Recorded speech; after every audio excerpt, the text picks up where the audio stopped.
Bonjour Bonjour à Raphaël. tous. On va démarrer. On va vous faire un petit sommaire pour vous expliquer de quoi on va parler pendant cette demi-heure. Du coup, Raphaël qui est ici va nous faire un retour sur la Coupe du Monde 2024, la Coupe du Monde de futsal, qui était la première participation. On vous fera ensuite un état des lieux sur la pratique, les problématiques de développement, et puis on enchaînera après sur les terrains et sur les solutions que peut proposer la fédération pour accompagner justement les collectivités dans le développement des terrains et des infrastructures de futsal. Donc Raphaël, je vais te laisser la parole pour que tu nous fasses un retour sur votre beau parcours sur cette Coupe du Monde. Bah écoutez, oui, merci Sébastien.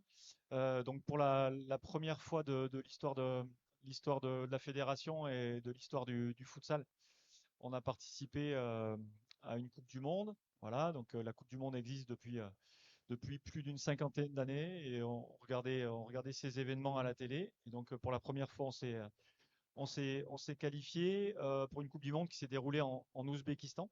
Voilà, et donc, le, on va dire que le parcours, il est à l'image un petit peu de ce qu'on fait au niveau du futsal depuis un certain temps. Il y a une dynamique qui s'est créée et on a dépassé les objectifs qui étaient les nôtres, puisqu'au départ, on allait à cette Coupe du Monde pour sortir des poules. On avait le Venezuela, le Guatemala, l'Iran dans notre poule. On y allait pour jouer un huitième de finale et puis finalement, on s'est retrouvé en demi-finale et on a malheureusement perdu contre l'Argentine, qui est un peu notre bec noir en ce moment dans le football. Voilà. Donc, on vous a préparé une petite vidéo, juste une petite vidéo de présentation, justement, pour les images, c'est quand même mieux que les discours.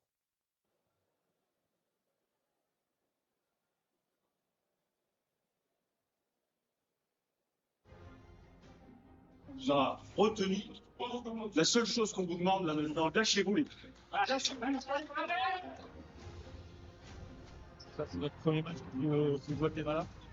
Il y a quand même eu des cas, c'est rien. Un de plus que eux. Parce qu'on peut le faire évidemment pour cette équipe. Premier match de l'histoire. Chaque action, Pour on doit rebondir. ralentir. Ok. Et 110, ça va. N'oubliez Ok, pas, il il y faudra a se qui performer aujourd'hui. les huitièmes. Pas en huitième de finale.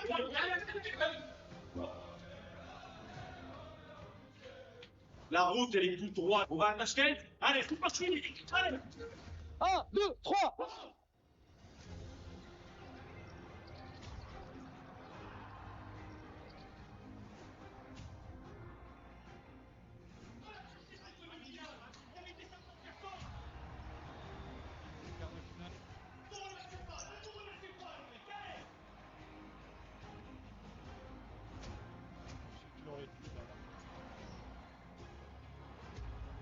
Voilà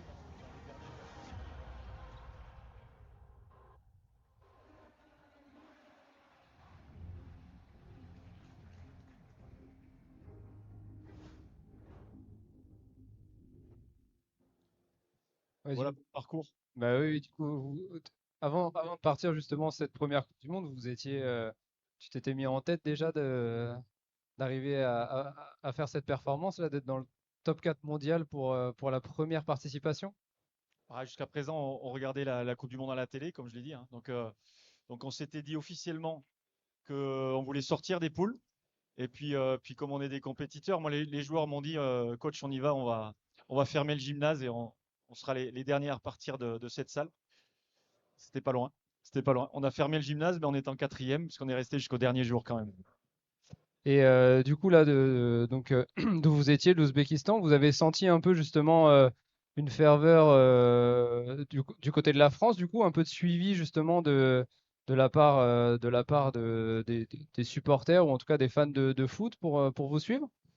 En fait, si ça se mesure au nombre de messages que j'ai reçus, voilà, on était sur plus de 500 messages reçus à chaque fois, sur une dynamique incroyable avec des médias qui nous ont suivis. Il y a une vraie volonté il y a eu un vrai engouement autour de cet événement.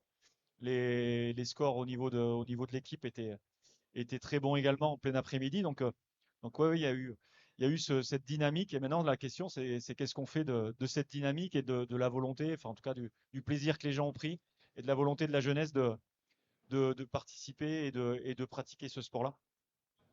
Ouais, du coup, tu parlais de jeunesse et donc on parle un peu du développement en France forcément. Donc on vous a préparé un état des lieux pour que si vous n'êtes pas tous sensibles à la pratique du futsal, vous puissiez vous rendre compte un peu pardon, de ce que ça peut représenter au niveau de la fédération, au niveau du pays. Donc ça fait maintenant un peu plus de 3 ans que la FFF a lancé son plan de développement sur la pratique du futsal.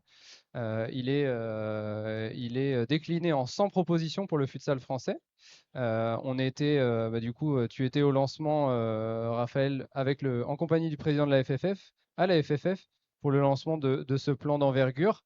Est-ce que voilà, tu penses que là, on a commencé déjà à bien avancer ou on en est un petit peu sur, ce- sur ce plan? Sur la partie, il y a différents domaines dans ce plan de développement. Sur la partie haut niveau, on a bien avancé. La preuve avec ce parcours en Coupe du Monde, avec les créations de sélection, on en parlera, avec les créations du pôle France, avec les futures structures qu'on va encore créer.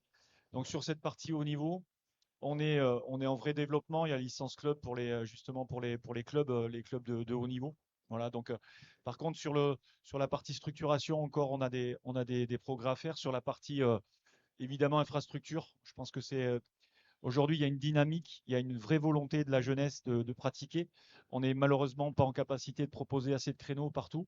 Et donc, ça, c'est vrai que c'est un des éléments clés pour continuer le développement et continuer de proposer et de faire avancer la discipline.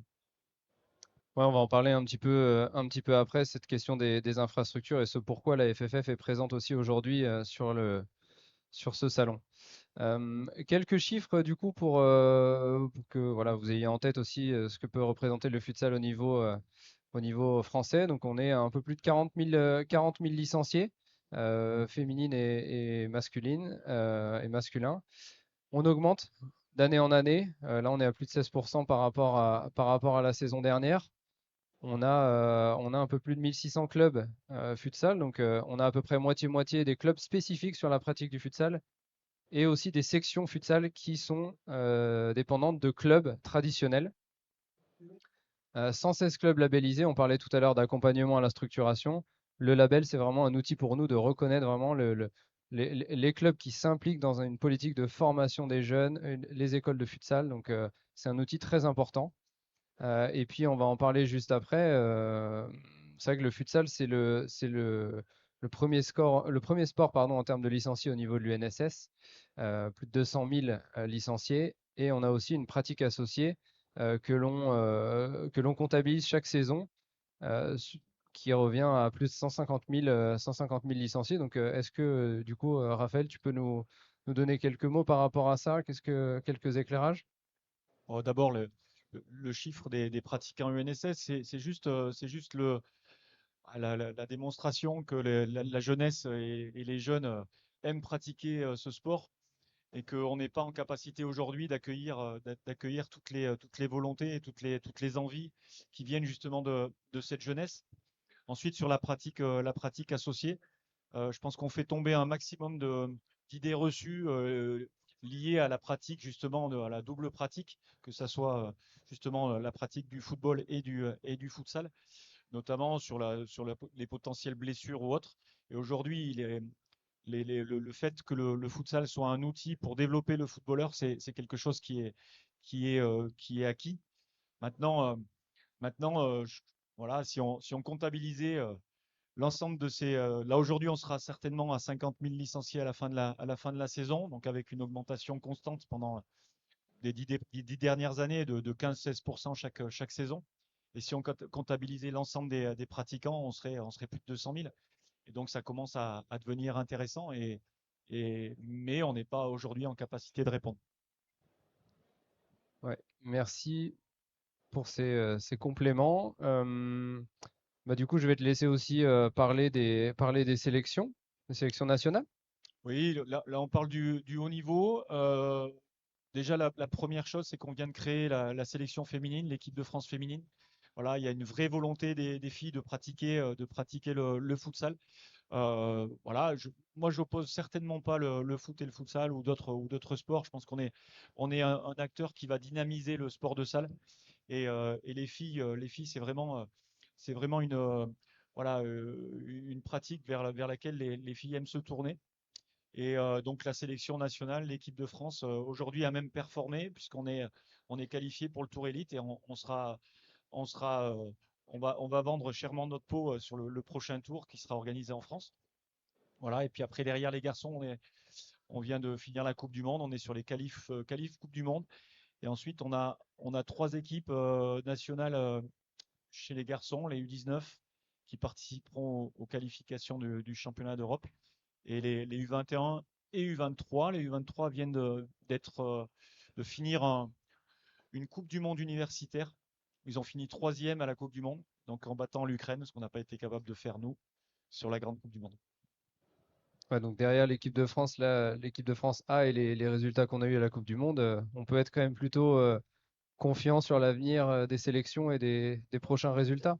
On construit ça depuis 10 ans, voilà, et donc tout ce qui aujourd'hui est en train de nous arriver au niveau des A, c'est parce qu'on l'a construit patiemment depuis une dizaine d'années et qu'on est aujourd'hui encore sur une étape de construction et sur une phase de construction sur l'ensemble des sélections. Oui, puis on sait, donc pour le développement d'une pratique, c'est vrai que les sélections nationales et notamment l'équipe de France A et l'équipe de France féminine, c'est vraiment la locomotive aussi qui va faire parler de la pratique, comme on l'a vu là tout à l'heure sur la Coupe du Monde. À côté de ça, on a forcément des compétitions nationales aussi. On a l'AD1 futsal. On a d'ailleurs représentants d'arbitres qui sont parmi nous. Donc voilà, on a une compétition nationale avec 12 clubs. Et ensuite, on a aussi une deuxième division avec deux poules euh, au niveau national. Donc voilà, il y a quelques chiffres, hein. Donc 12 équipes, ça on l'a dit. Le Sporting Club de Paris, qui est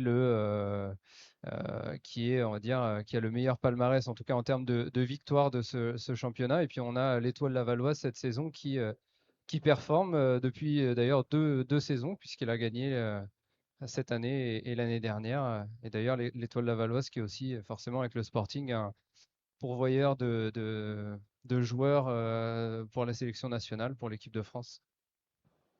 Oui, oui, moi, ce que je tiens à souligner, c'est que donc on a ces deux divisions nationales. En dessous, il y a le niveau régional et qu'en fait, puisqu'on s'adresse à des municipalités, des villes peut-être moyennes, pour une ville moyenne, c'est certainement un des moyens les plus courts pour arriver au très haut niveau et pour pouvoir, avec des budgets qui sont des budgets peut-être qui peuvent être plus raisonnables que dans d'autres sports, atteindre le très haut niveau. Là, aujourd'hui, on a l'Étoile Lavalloise qui est au tour élite de la Ligue des Champions et qui potentiellement peut se qualifier pour le Final Four, c'est-à-dire une finale de Ligue des Champions. Et donc pour une ville comme Laval, c'est certainement quelque chose d'inimaginable sur d'autres sports. Et je trouve que c'est une belle opportunité qui peut être donnée à certains de nos clubs d'atteindre le très haut niveau en un minimum de temps. Un peu moins qu'ailleurs. Donc D1, D2, on parlait aussi des compétitions régionales ou départementales qui sont organisées par les ligues ou par les districts. On va faire aussi un petit zoom sur un formidable outil de formation pour les joueurs de haut niveau, c'est le Pôle France. Le Pôle France Futsal, hein, qui a été lancé en 2018. Et qui de mieux pour en parler que Raphaël, qui a été le premier responsable de ce pôle France, justement, du lancement de ce pôle France, qui accueille chaque année des élèves de seconde, première et terminale pour un cursus vraiment dédié au futsal et forcément aux études également. Oui, oui, c'est un projet qui était né enfin, à peu près, enfin, en 2015, voilà, qui a mis un certain nombre d'années à voir le jour, mais qui aujourd'hui existe et qui fait école et qui nous est envié par l'ensemble des sélections et l'ensemble des nations du futsal. Donc, c'est vrai que c'est une grande fierté d'amener des jeunes à pratiquer le futsal au haut niveau, à se former. Voilà, on forme. Et puis, c'est aussi c'est un catalyseur pour plein de choses. On a un préparateur physique, là, par exemple, qui est dans un club de futsal aujourd'hui et qui était présent au pôle. Voilà, et donc ça crée des vocations, une dynamique qui n'est pas uniquement une dynamique de joueurs, mais aussi une dynamique de fédération, une dynamique de projet.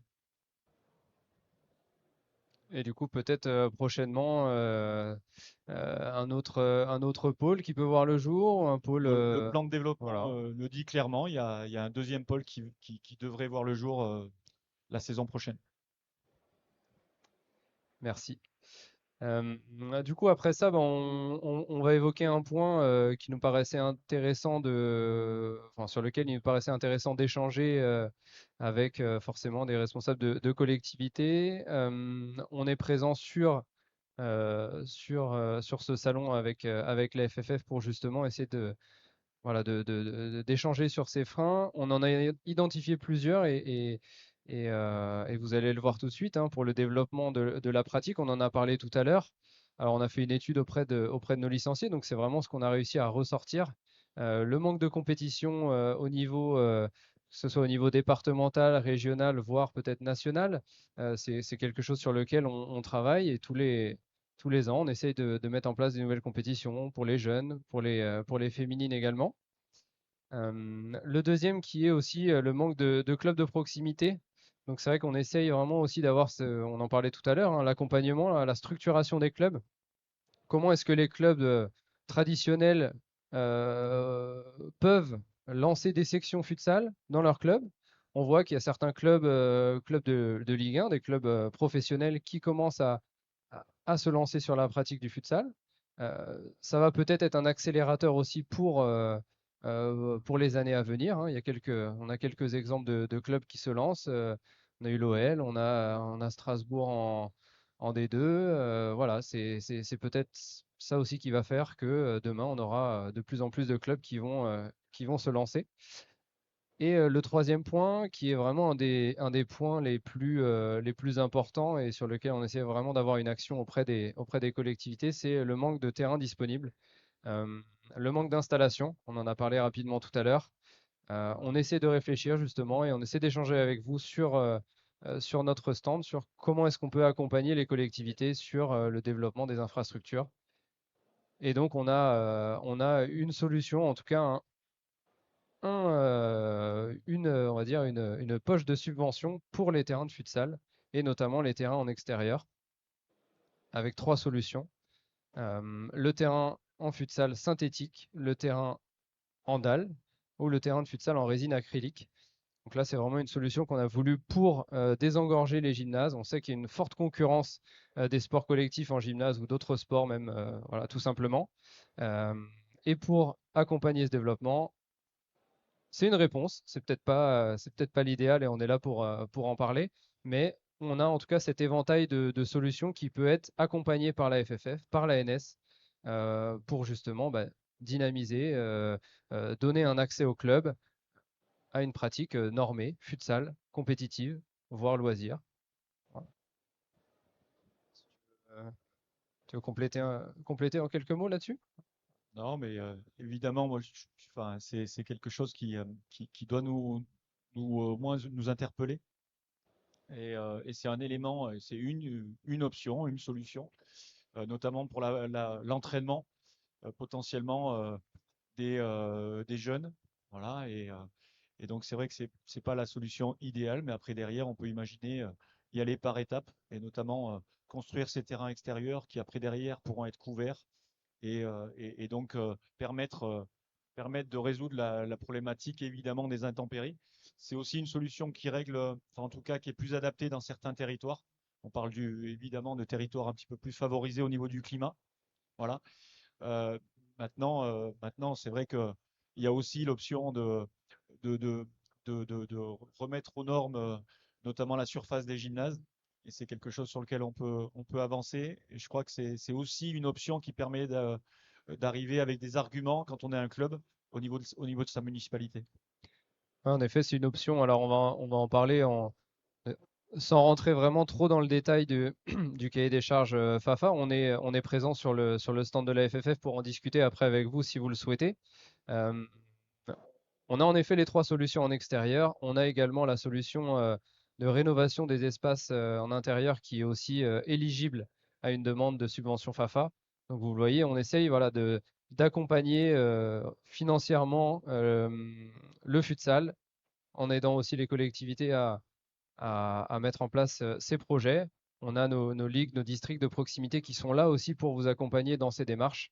Les clubs bien aussi, bien entendu. Donc on a un financement, comme je vous le disais, qui est quand même assez incitatif, hein. Vous le voyez sur le côté, les terrains en gazon synthétique ou en dalle de polypropylène ou en résine acrylique, on va dire, plusieurs échelons, mais on peut aller jusqu'à, vous le voyez, 30 000 euros de subvention pour un terrain synthétique. On sait qu'on est à peu près sur des projets entre 100 et 150 000 euros. Euh, Avec l'ANS, puisqu'on a mis en place le guichet unique, on a encore un petit peu plus de financement avec ce guichet unique. Donc, c'est vrai que voilà, on essaie de donner les moyens pour qu'on arrive à mettre en place plus de terrains, plus d'installations qui pourront aider les clubs à pratiquer. euh, et puis, pour qu'après, on ait justement bah, un paquet de monde sur les terrains.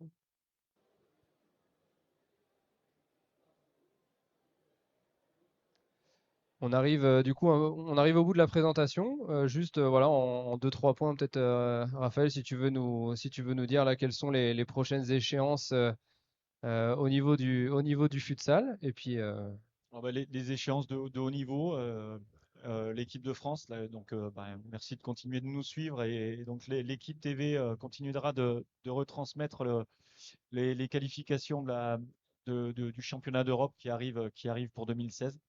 Voilà. Et puis ensuite, on a nos féminines donc, qui seront le Tour Élite au mois de mars.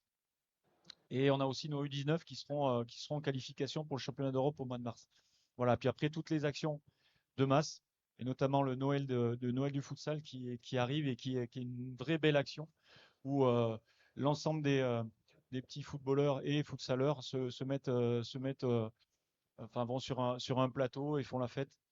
Voilà, et donc c'est une action qui prend beaucoup d'ampleur et qui aujourd'hui est vraiment hyper suivie et donc une des actions phares de la LFA et de la Fédération française de football. ok, ben merci du coup, Raphaël. Je sais pas, on a 2-3 minutes, je pense encore, si on a peut-être un ou une qui souhaite poser une question ou en tout cas avoir un éclairage sur ce que l'on vient d'évoquer. Ouais. Bonjour, je m'appelle Thierry Motte, je suis directeur des sports d'une ville dans le sud de la France, Antibes, grande ville, enfin une grande ville, non, une ville moyenne, mais une ville plutôt sportive. Je m'interroge après votre présentation. Votre problématique, on l'a bien compris, c'est une disponibilité des équipements à créer. Vous avez des projets de création d'équipements extérieurs pour du futsal. Vous utilisez un qualificatif d'incitatif, un accompagnement financier que vous déterminez comme incitatif, si j'ai bien compris, 15 à 30 000 euros sur un investissement que vous estimez à 150 200 000 euros. Je ne suis pas certain que ce soit le bon adjectif. Je ne rentre pas dans le sujet du moment sur les difficultés ou plutôt les financements de plus en plus rares des collectivités locales, mais ça ne me semble pas être suffisamment persuasif pour pousser un projet. D'autre part, la disponibilité des équipements l'a plutôt couvert. Si j'ai bien compris, le futsal se pratique sur des terrains de handball, donc des gymnases, on va appeler ça de catégorie C, les plus grands gymnases. Donc ça réduit d'autant le nombre de gymnases disponibles potentiellement pour votre projet de développement. Le challenge est difficile et moi je le vis dans la collectivité où je travaille parce qu'on a des demandes un peu sporadiques de futsal parce que ce n'est pas une activité qui est très culturellement développée sur notre territoire. Mais le challenge pour vous est difficile parce que le patrimoine sportif qui existe est déjà pleinement utilisé. Votre principal concurrent, on l'a bien compris, c'est le handball et aussi les sports, les sports collectifs couverts. C'est très difficile, vous comprenez bien que c'est très difficile de déshabiller l'un pour habiller l'autre. Surtout que les pages ne sont jamais blanches. Vous arrivez sur un marché déjà bien installé, celui des handballs. Alors c'est difficile. Moi, je vous cache pas que je l'ai vécu. Ça fait plusieurs années qu'on le suit. On suit ce phénomène parce que vous avez raison. On joue au niveau scolaire, au futsal. On utilise les créneaux, on va dire, et notamment les créneaux du mercredi. Alors, je sais pas, moi, je réagis un peu à vif comme ça à votre propos. Il y a peut-être d'autres collectivités qui vivent la même chose. En tout cas, pour l'instant, nous, on a un peu l'impression d'être dans l'impasse. Je, je peux répondre? Ah, vas-y. Ouais. Ouais, ouais. Évidemment, cette remarque, voilà, c'est la remarque qu'on a en permanence et le retour qu'on a en permanence. D'abord, le premier point, c'est que euh, ma carrière internationale me permet d'avoir vu d'autres cultures, d'autres endroits en Europe ou dans le monde où le futsal est implanté et où évidemment le hand, par exemple, existe. Moi, d'abord, on n'est pas en concurrence avec le hand du tout. Je pense qu'on a un vrai problème de nombre d'installations en France et que le fait d'arriver et de venir bah, créer une dynamique et met en lumière simplement les carences qui sont les carences aujourd'hui actuelles du monde sportif. Euh, Quand on va en Croatie, par exemple, on peut pas dire que les Croates, enfin, la Croatie, ça soit un pays sous-développé en termes de handball, de volleyball ou autre. Par contre, ils n'ont aucun problème d'installation pour le futsal. Et donc, en fait, donc il y a une dynamique qui s'est créée sur le sport de salle et une autre approche, et notamment sur la mutualisation et sur le fait de pouvoir utiliser un créneau, enfin un espace pour plusieurs créneaux. C'est-à-dire que quand, par exemple, on construit un gymnase en Croatie, c'est un gymnase qui va permettre d'avoir 5 créneaux à la fois pour 5 activités sportives différentes. On l'a vécu au niveau international, je vois Aurélien qui est là.